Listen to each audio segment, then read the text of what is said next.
Assalamualaikum warahmatullahi wabarakatuh. Halo semuanya. Jumpa lagi dengan saya Chow Sing Sing, kurator dari podcast Horror Night Story. Halo, apa kabar semuanya? Semoga kalian semua sehat-sehat ya. Dan seperti biasanya pada siang hari ini, saya kembali dan akan menghadirkan sebuah kisah mistis untuk kalian semua. Kisah mistis kali ini saya datangkan dari Treat Horror akunnya Awas di Belakang, yang menceritakan seorang wanita yang ternyata selama ini dia tinggal dengan orang yang sudah meninggal. Oke, daripada kita berlama-lama, mari kita simak ceritanya. Pernah nggak sih lo beranggapan kalau seseorang yang lo hadapi itu ternyata bukan manusia? Pengalaman ini masih gue simpen rapi dalam ingatan gue. Panggil aja gue Mai, mahasiswi di salah satu universitas di kota Bandung. Kejadian ini gue alami pas gue masih duduk di sekolah dasar. Jujur, cerita ini masih bikin gue merinding. Untungnya, gue udah gak tinggal di dekat tempat kejadian itu. Gue anak pertama dari 2 bersaudara. Adik gue cowok dan gue cewek. Kita beda 2 tahun aja.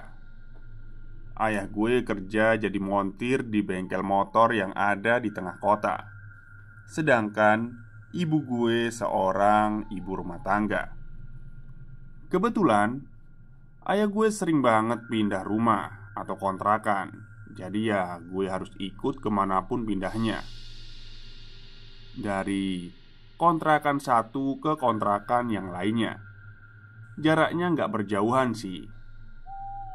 Ayah milih buat selalu pindah kontrakan karena ada beberapa masalah yang sering ia hadapi di setiap kontrakan.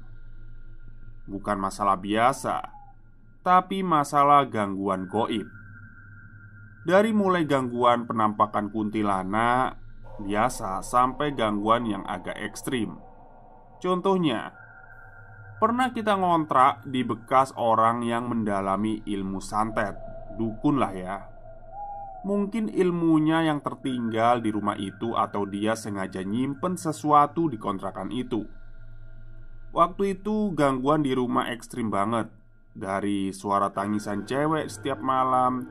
Terus ada sosok gede buruk rupa yang selalu ada di mimpi ayah gue, yang selalu minta ayah gue buat cepet-cepet pergi dari rumah ini. Sampai barang-barang di dapur itu terlempar dengan sendirinya. Ya, semacam gangguan poltergeist lah.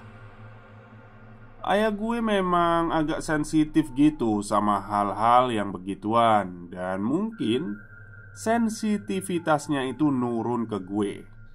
Tapi enggak dengan ibu gue. Dia biasa aja. Enggak sensitif sama sekali sama hal mistis. Gue nyeritain ini sambil sesekali nanya ke ayah gue alasan kenapa selalu pindah kontrakan, dan mastiin beberapa rentetan kejadian mistis yang dialami. Gue alami kejadian ini waktu gue pindah di kontrakan yang kelima. Lokasi kontrakannya ada di sebuah jalan gang yang gak terlalu sepi, tapi gangnya gak terlalu gede juga. Ya, sedang-sedang aja lah. Samping kanan kontrakan gue yang ini adalah rumah yang punya kontrakan, dan samping kirinya ada benteng sebagai pemisah antara pemukiman warga sama sawah. Nah, kontrakan ini adanya di ujung jalan gang yang buntu. Tepat di depan kontrakan gue ini ada rumah gedong yang nampak nggak keurus. Semak belukarnya udah meninggi merambat ke atas pagarnya. Cat di rumah itu juga warnanya udah pucat dan udah mulai terkelupas. Bisa dibilang kosong sih. Soalnya gue selalu lihat ada ibu-ibu yang suka bersih-bersih di halaman depan rumah itu setiap pagi. Dan ada satu bapak-bapak yang selalu duduk di atas kursi goyang di pojokan rumahnya, yang selalu menatap gue sambil matanya agak berkaca-kaca. Gue betah banget tinggal di kontrakan itu karena suasananya yang adem dan dekat dengan persawahan. Layaknya anak SD lainnya, di hari libur selalu gue isi kegiatan dengan main bareng dengan teman-teman sebaya. Walaupun selalu pindah kontrakan, teman-teman gue tetap itu aja sih.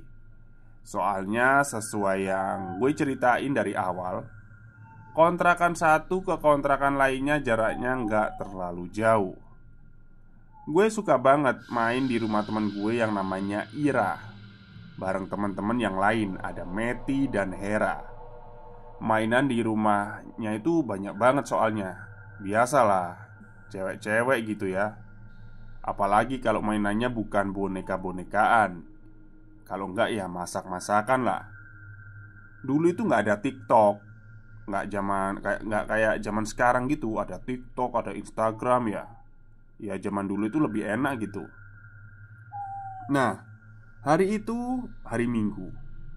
Gue habis main dari rumah Iras kira-kira habis asyar. Pas mau sampai di rumah, gue ngelihat bapak-bapak yang biasa duduk di kursi goyang yang ada di rumah gedong itu sekarang ada di depan gerbang rumah itu. Dia lagi berdiri. Perawakannya biasa aja sih, nggak pendek, nggak tinggi, badannya juga kurus. Kulitnya putih, umurnya ya sekitar 50 tahunan lah. Dia pakai kaos oblong warna putih, kebawahan celana selutut. Namanya Pak Oki.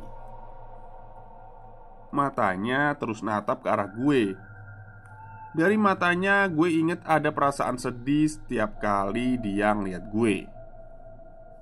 Matanya agak sedikit berkaca-kaca waktu itu. Dia manggil nama gue. "Nak, sini." Nah, gue samperin dong. "Iya pak, ada apa?" "Ayo pulang nak, mama udah nunggu." Nah, gue heran. Lah ini kan gue udah pulang.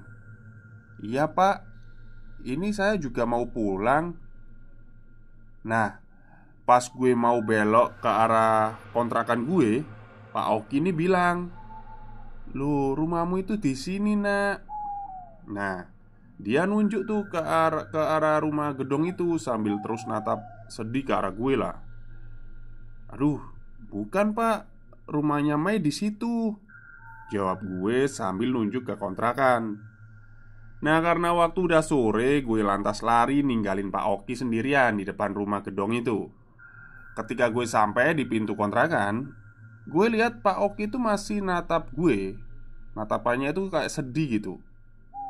Besok harinya gue berangkat sekolah. Kayak biasa, gue ngelihat ibu-ibu ART lah, asisten rumah tangga, sebut saja namanya Mbak Ina, lagi bersih-bersih di halaman rumah gedong. Dan Pak Oki masih aja natap gue dari atas kursi goyangnya yang ada di pojokan rumah.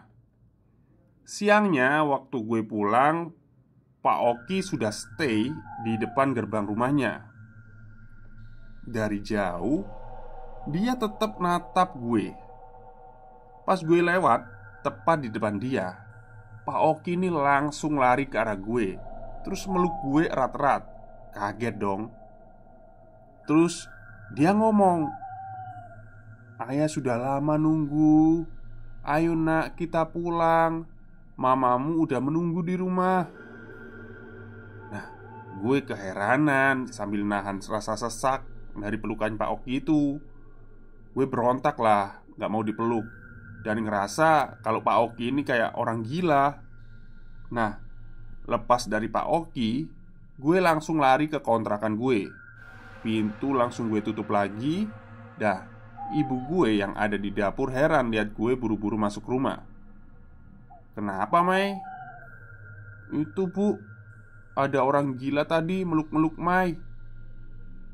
Ibu gue lalu keluar rumah dan dia nggak nemuin siapa-siapa. "Mana nggak ada siapa-siapa?" Mungkin orang gilanya udah pergi. Nah, gue lihat keluar, dan memang Pak Oki udah gak ada di sana. Di kursi goyang pun dia gak ada. Singkat cerita, hari Minggu paginya gue berniat main lagi ke rumahnya Ira. Di sana, gue cuma lihat Mbak Ina. Gue nggak lihat Pak Oki. Penasaran, gue perhatiin di sekitar kursi goyangnya. Dan memang Pak Oki nggak ada di sana.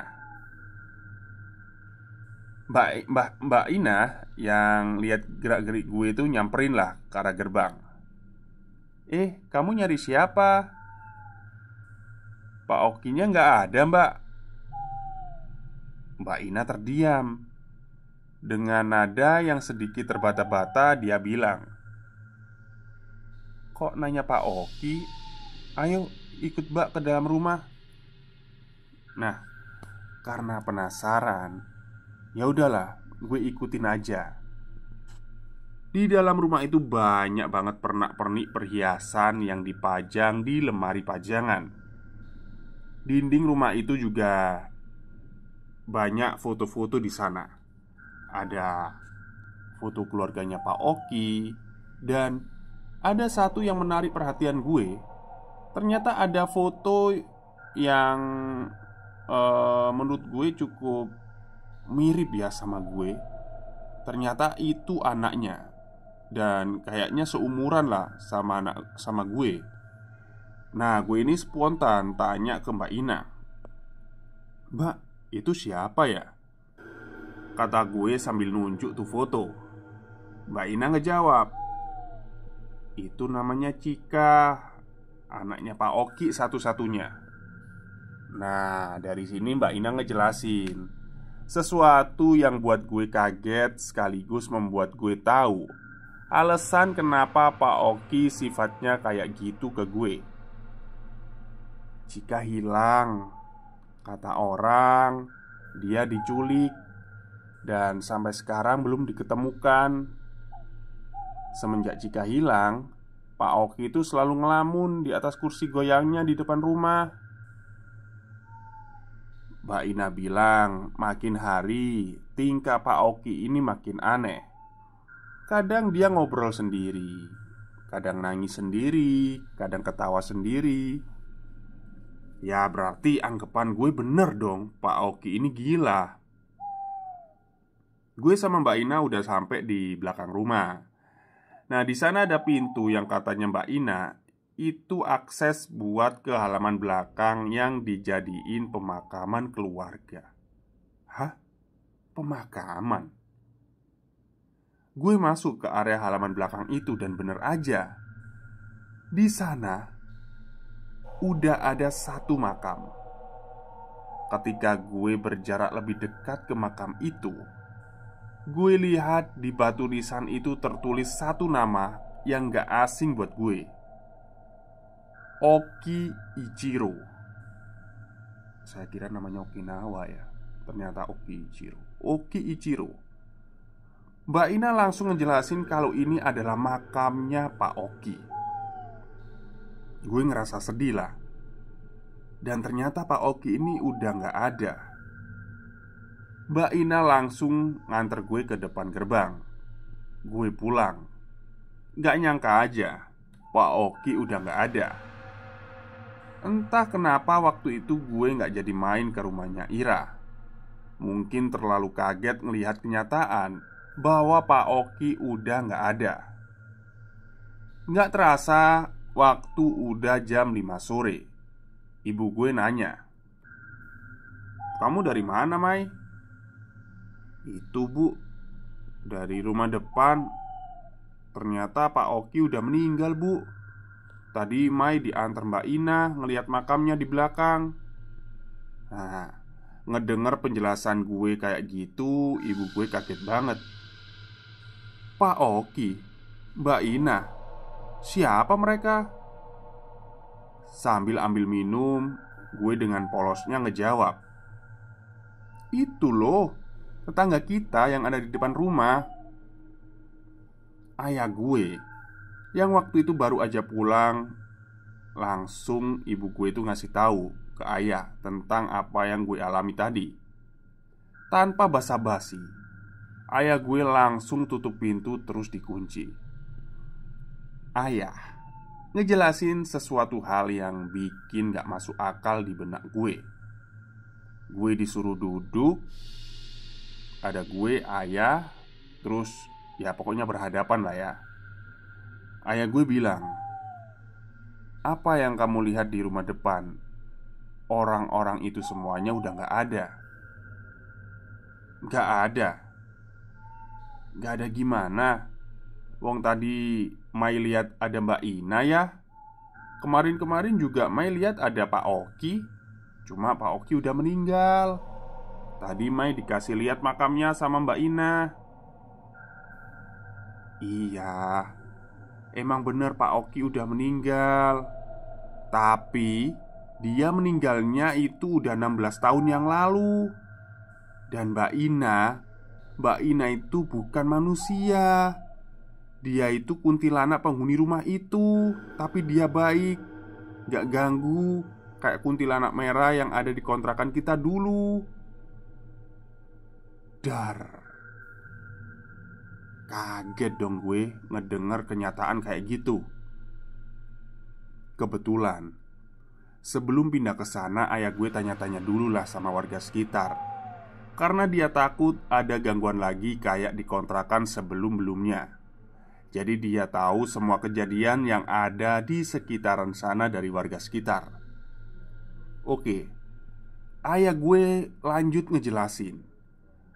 Pak Oki itu orang Jepang asli, tapi dia udah lama tinggal di Indonesia dan menikah dengan cewek Indonesia. Dia tinggal di rumah itu. Dia juga punya anak cewek satu-satunya yang konon katanya anaknya itu hilang karena diculik. Nama anaknya adalah Cika. Dari kejadian hilangnya Cika itu, Pak Oki emang selalu duduk di kursi goyangnya sendiri, sambil kadang-kadang suka ngeracau sendiri. Sampai akhirnya dia stres dan gila. Istrinya selalu mengurus Pak Oki dengan kasih sayang. Dan istrinya setia sampai Pak Oki meninggal dalam kondisinya yang begitu terpukul. Istrinya kehilangan anaknya. Dia juga kehilangan suaminya. Dia memutuskan menjadikan halaman belakang rumahnya sebagai pemakaman untuk Pak Oki. Nah, istrinya Pak Oki ya, memutuskan untuk pulang ke kampung halamannya saja di kota Garut. Katanya di sana dia sudah memulai hidup yang lebih baik. Dengar itu semua, ya gue ngedadak lemes lah. Karena gak percaya dengan apa yang gue lihat dan alami. Ternyata selama gue di kontrakan itu, apa yang gue lihat setiap pagi itu gak bener. Orang-orang itu kenyataannya gak ada. Dan ternyata apa yang gue lihat itu dilihat juga sama ayah gue. Tapi bedanya, sosok Mbak Ina nunjukin rupa aslinya ke ayah gue, yaitu sosok kuntilanak dengan pakaian lusuh dan rambut acak-acakan. Dia selalu tersenyum ketika ayah gue lewat. Ayah gue emang nyimpen itu semua supaya istri dan anaknya gak takut, karena memang kuntilanak itu sebenarnya gak ganggu. Setelah gue tahu kenyataan itu semua, selama gue masih ngontrak di sana, setiap pagi berangkat sekolah, gue masih ngelihat Mbak Ina dan Pak Oki di rumah itu. Tapi bedanya, gue mempercepat langkah gue dan gue tundukin pandangan gue supaya cepat-cepat ngelewatin mereka. Pulangnya juga sama, gue masih ngelihat Pak Oki berdiri di depan gerbang. Ngelihat itu, gue langsung lari kenceng buat sampai ke arah kontrakan. Dan buru-buru gue tutup pintu. Mungkin ayah gue sadar kalau gue ngerasa keganggu dengan kehadiran mereka. Jadi ya, ayah memutuskan untuk pindah lagi kontrakan. Di kontrakan-kontrakan selanjutnya emang masih banyak gangguan yang secara pribadi gue terima. Tapi ya seiring berjalannya waktu, gue udah ngerasa biasa aja sih. Sampai keadaan ekonomi keluarga kita meningkat, kita semua beli rumah untuk memulai hidup baru tanpa harus pindah-pindah kontrakan lagi. Ya sekian mungkin itu dulu ya cerita dari gue waktu kecil. Sebenarnya sih masih banyak cerita-cerita gue yang lainnya, tapi itu dulu lah ya. Oke, bye. Baik, itulah sebuah kisah panjang dari treat horornya Awas di Belakang, yang menceritakan tentang seorang perempuan yang ternyata selama ini yang dia sapa dan yang dia ajak omong itu tidak ada, alias hantu ya. Ya bisa jadi karena mungkin si siapa ini, Mei ini mirip sama anaknya Pak Oki tadi. Jadi kayak secara nggak langsung itu jin korin atau apalah ya yang ada di rumah itu kayak mau gangguin gitu loh. Ya semoga aja ya Pak Oki tenang di sana. Tapi cukup serem juga sih. Di belakang rumah ada makam itu, meskipun makam keluarga ya. Cukup serem sih menurut saya. Oke, mungkin itu saja cerita untuk siang hari ini. Semoga kalian semua suka.